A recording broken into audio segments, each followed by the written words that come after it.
स्वतंत्रता दिवस बिल्कुल करीब है और हर साल की तरह इस साल भी देश के प्रधानमंत्री लाल किले से तिरंगा फहराएंगे। हम सभी जानते हैं कि हर साल तिरंगा फहराया जाता है, पर उसके पीछे जो एक फहराने की एक मुख्य चीज़ होती है वो होती है रस्सी। वो कहाँ से आती है, किस तरीके से बनती है, कहाँ से मंगवाई जाती है, उसका कितना दाम होता है। इस वक्त हम मौजूद हैं सदर बाजार। नरेश जी उनके मालिक, आइए उनसे जानते हैं वो कब से दे रहे हैं सरकार को रस्सी। ठीक है, सन 1947 से हम भारत सरकार को फ़ौज के द्वारा रस्सी देते आए हैं, जिससे लाल किले पे झंडा प्रधानमंत्री फहराते हैं और 26 जनवरी को हमारे राष्ट्रपति महोदय फहराते हैं, जो कि सन 2001 तक हम उसके पैसे उनसे लेते थे। लेकिन जब माननीय अटल बिहारी वाजपेयी जी प्रधानमंत्री बने तो हमने उनसे पैसे लेने बंद कर दिए और देश सेवा के लिए फ्री देनी शुरू कर दी।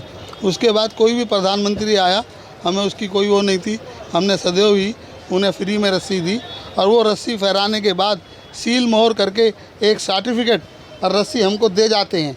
और जो हमने आज तक सारी कलेक्शन की हुई है, ये राष्ट्र की धरोहर है और बहुत बड़ी चीज़ है जो कि हमारे पास सुरक्षित है।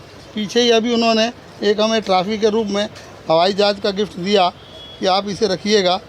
अनेक बार अनेक गिफ्ट वो देते रहते हैं, लेकिन हमारा सबसे बड़ा एम ये है कि हम भी देश के कुछ काम आ सकें, चाहे हमारा सहयोग छोटा सा है।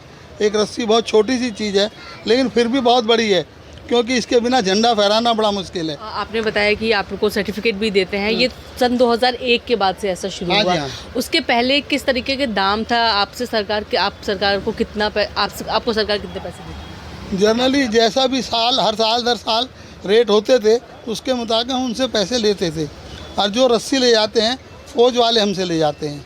फ़ौज के जो कर्नल होते हैं वो ऑर्डर करते हैं और वो हमारी दुकान से आके रस्सी ले जाते हैं, और उस रस्सी का जब झंडा फहर जाता है उसके बाद सील मोहर करके वो हमको वापस दे जाते हैं, जो कि हमारे पास सुरक्षित है। अगर हम इन रस्सियों की मेन बात करें जो कि आपने राष्ट्रपति और प्रधानमंत्री जी को भेजी थी, तो उसमें जो है कहाँ से ये तैयार होती है, किस तरीके किस क्वालिटी की होती हैं ये विभिन्न चरखों पर इत्यादि पे तैयार होती है, लेकिन हम ख़ास तौर पे ध्यान रखते हैं जो रस्सी प्रधानमंत्री को जाती है वो विशेष तौर पर तैयार करी जाए, ताकि किसी प्रकार की भी दिक्कत झंडा फहराने में ना आए। क्या सिर्फ प्रधानमंत्री और राष्ट्रपति जी को आपके यहाँ से रस्सियाँ जाती हैं या फिर और भी सरकारी संस्थान हैं? ऐसा है, हमारे उपराज्यपाल जो हैं उनके यहाँ भी हमारी रस्सी जाती है। जितने स्कूल हैं, कॉलेज हैं और सरकारी निकाय हैं, आम जनता जो भी झंडा फहराती है, उनमें बहुत से लोगों को हम अपनी झंडा की रस्सी देते हैं।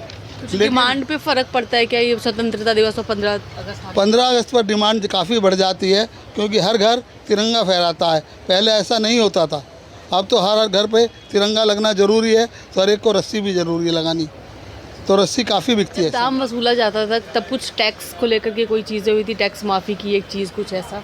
टैक्स माफ़ी के लिए दिल्ली में बान रस्सी पर सेल टैक्स लगा हुआ था, जो कि नाजायज़ था, क्योंकि ये हथकरघा उद्योग है, इसके ऊपर टैक्स नहीं था। लेकिन शीला दीक्षित यहाँ थी, फिर अपने खुराना जी आ गए, उन्होंने हमारा टैक्स माफ़ कर दिया।